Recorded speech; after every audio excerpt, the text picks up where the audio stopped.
On est à 9 semaines de la première compétition. 83 kg ce matin, donc il reste à peu près 4-5 kg à perdre. Et le but, ça va être que je puisse vous montrer un petit peu ce que je mange sur l'espace d'une journée, comment je m'entraîne, et voilà, pour regarder un petit peu tout ça. Premier repas, ça va être le meilleur repas de la journée. On attaque avec des œufs pour les protes et avoir un peu de lipides. De toute façon, les œufs, c'est sacré le matin, donc ça, il n'y a pas moyen de changer ça. Graisse de canard pour faire cuire les œufs. Ça change pas forcément le goût vu que j'étale tout, mais la température d'oxydation de la graisse de canard est plus haute que celle de l'huile d'olive. Donc, ce serait potentiellement un petit peu meilleur que l'huile d'olive pour la cuisson. Avec les œufs, c'est là que ça devient intéressant, parce que les œufs en soi, c'est connu. Mais qui mange du riolet le matin? Qui mange du chou? En fait, ce qui est pratique avec le riolet, c'est que tu peux le faire un peu sous format de meal prep, donc contrairement à la crème de riz ou même je pense, les flocons d'avoine, si tu dois pouvoir le faire. Si avec les overnight oats, ça peut être pas mal, mais au moins le riolet, tu peux en faire une bonne dose avant. Ça, si vous avez un peu des problèmes de digestion, c'est d'intégrer des sources de probiotiques style du chou fermenté. Ça passe bien avec les œufs en plus, c'est bon. Et voilà. Qu'est-ce qu'on rajoute d'autre? Déjà, on fait en sorte que les œufs ne crament pas. Tomate, s'il y en a encore une qui a envie.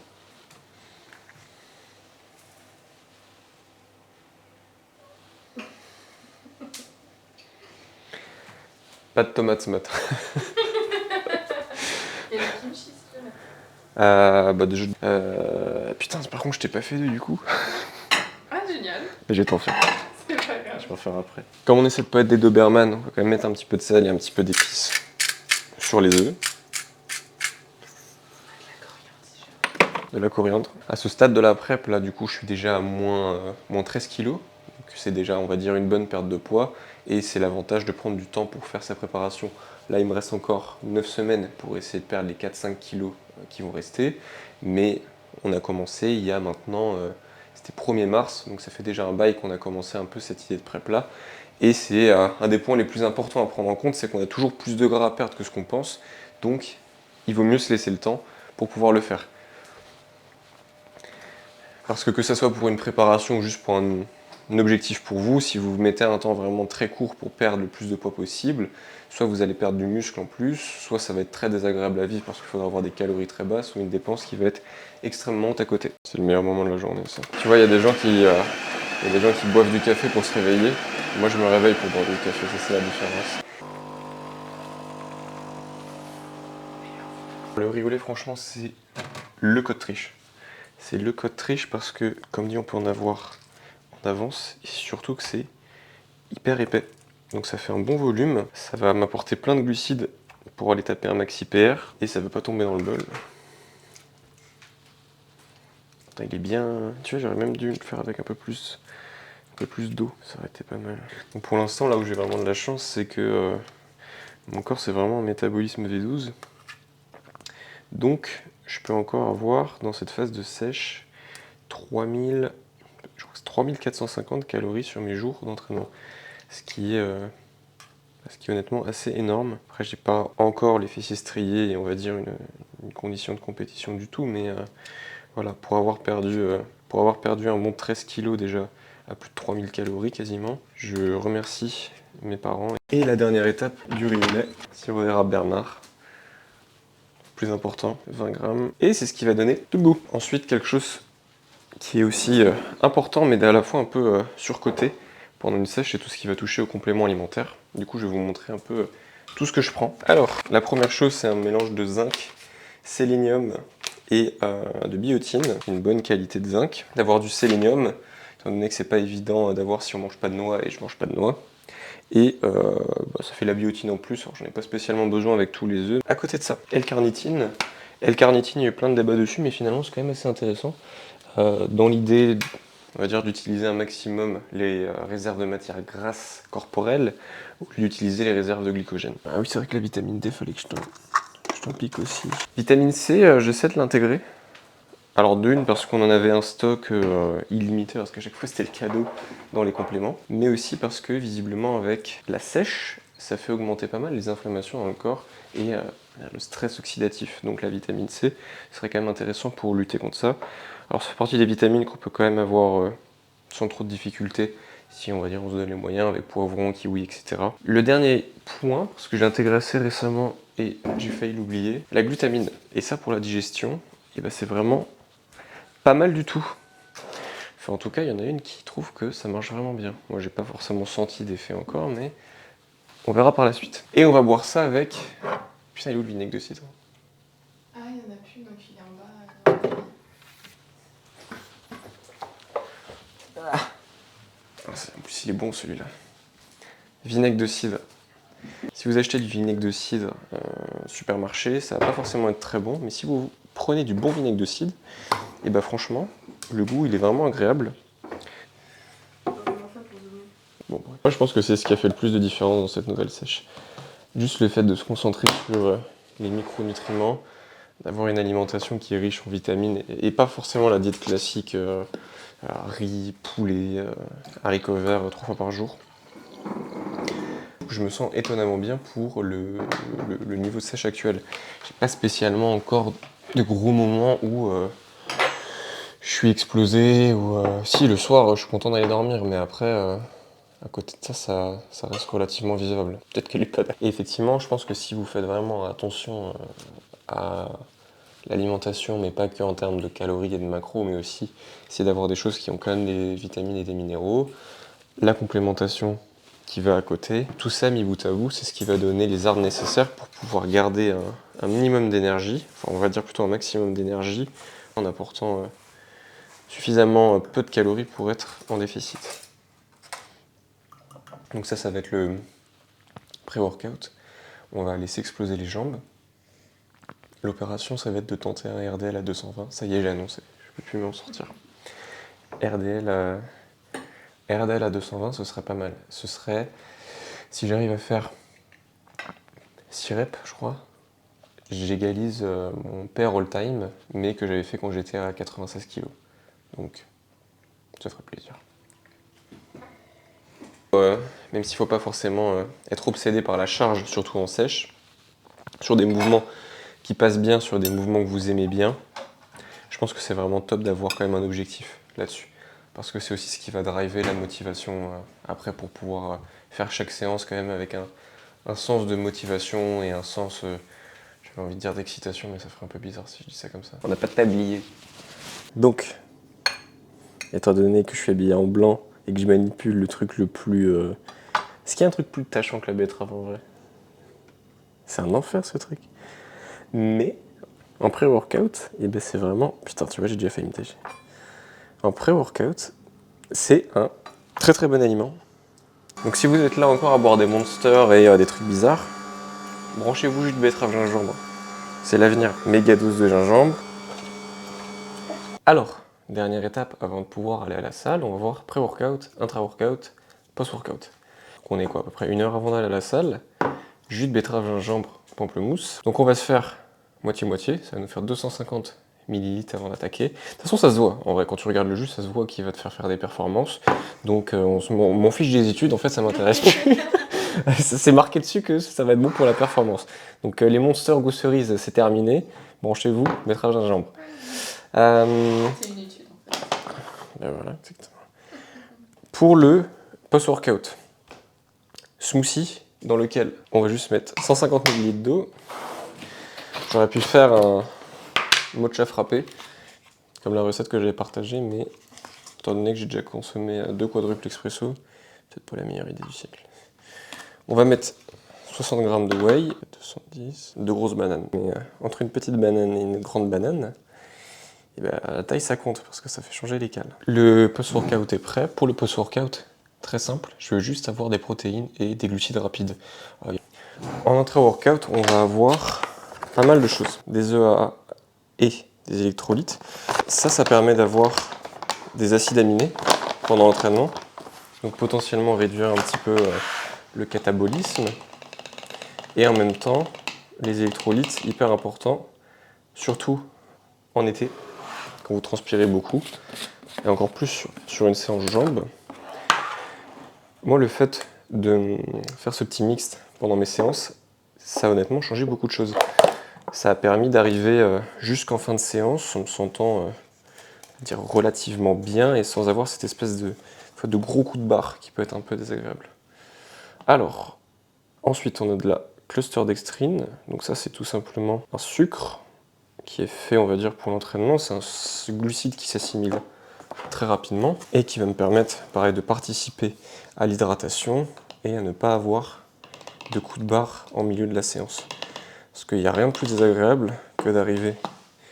Citrulline pour la congestion. On va en mettre 6 grammes. Et bêta-alanine, potentiellement intéressant pour l'endurance de force. C'est aussi ce qui donne la sensation de picotement que vous pouvez avoir avec certains pré-workouts. On a donc pré-workout, glucides simples avec betterave, pamplemousse, gingembre. Intra-workout, EAA, électrolytes, citrulline, bêta-alanine et la créatine que je vais rajouter dedans. Post-workout, simplement prot et banane en smoothie. Séance jambes aujourd'hui, séance la plus difficile de la semaine. On va se retrouver ici sur la première machine, machine adducteur, et je vais vous montrer comment je m'échauffe un peu. Très très simple.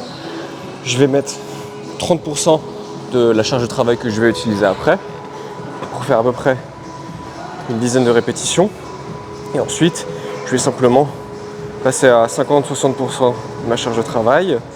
Ensuite, 80% et je prendrai un bon temps de repos avant d'attaquer ma série de travail. Donc pour la première série, je fais entre 8 et 10 reps, 60% de ma charge de travail. Une seule rep pour tâter un peu le poids. Là j'ai mis 90% de la charge de travail parce que j'ai loupé le trou.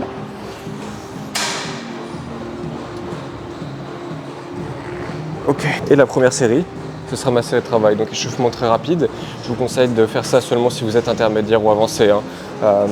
Si jamais vous êtes nouveau sur le mouvement, prenez le temps de faire plus de répétitions par série. Là, en fait, ce que je veux juste faire, c'est une première série pour échauffer mes articulations. Et ensuite, chaque série va me servir à tâter le poids. On va attaquer la série de travail.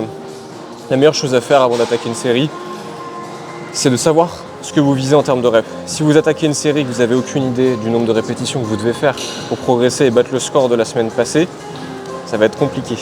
Alors moi, ce que j'aime bien faire, c'est me noter tout sur papier. Et là, le problème, c'est que j'ai perdu le stylo, donc il va falloir que je le retrouve pour pouvoir noter ça. Alors, la semaine dernière, on a fait 25 reps ici. Enfin, j'ai fait, qui ont comme si j'étais un peu schizophrène, peut-être que c'est vrai. 25 reps à 100, donc c'est le max de la machine. Alors oui, c'est pas la fourchette de rep idéale, et j'ai pas de gym pin, donc c'est pour ça que je fais autant de répétitions. C'est la vie qu'on a choisi de mener. Avant chaque série, je prends toujours le temps de me concentrer un peu. Je sais combien de reps je dois faire maintenant. Là, je vais me focus, visualiser un peu ce que je dois faire, écouter un peu la musique, m'emmener vraiment dans une zone où je pourrai après produire un bon effort. Et puis bon, on va battre le score.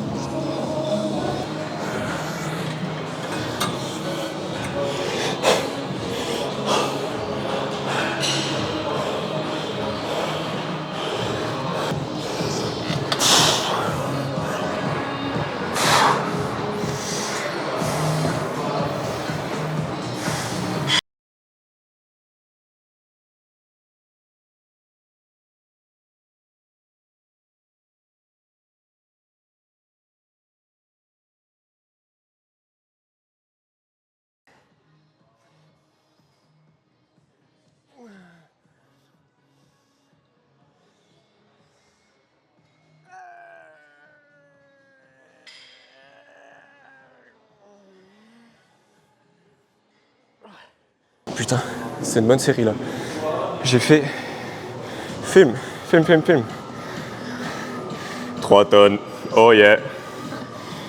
Come on. Tu sais que ça va être lourd, tu sais que ça va être dur, mais je crois que c'est là vraiment le meilleur truc avec la muscu, c'est que si tu veux progresser, t'as pas le choix. Il faut affronter ta peur, il faut affronter un peu ce stress, tu vois, de battre ton record, d'essayer d'augmenter alors que tu pourrais avoir toutes les excuses du monde. Je mange moins, je suis moins en forme.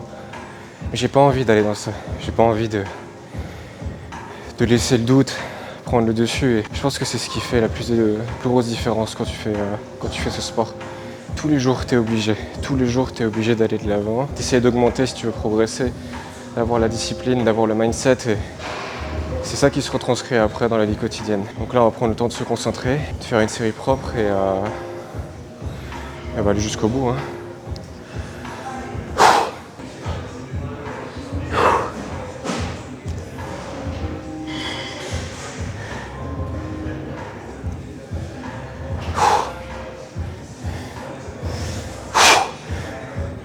Allez.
Même rep, mais plus de poids.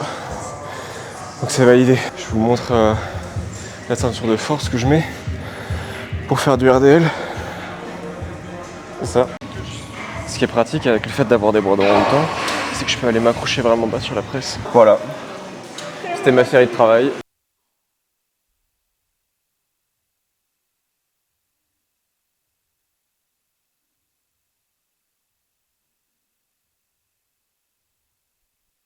Séance finie, RDL 220 x 8, je suis super content parce que c'est, je crois que c'est, j'ai égalisé mon PR là-dessus. Donc égaliser le PR avec 13 kg en moins, je suis plutôt content.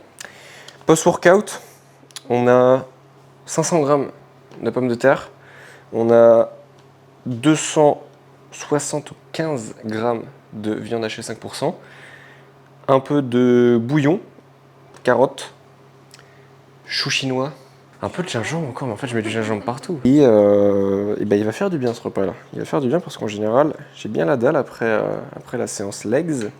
Donc on va se poser, on va manger ça tranquillement. Et après on ira travailler un petit peu. Et on aura après un dernier repas dans la journée qui sera composé exclusivement de protéines et de légumes. C'est vraiment de grouper mes glucides autour de mon entraînement pour en avoir là où ça compte le plus. Et si vous avez jamais essayé ça, je vous conseille vraiment de tenter de simplement grouper un peu les glucides autour de la séance. Je trouve que niveau digestion, niveau stabilité de l'énergie, c'est vraiment intéressant.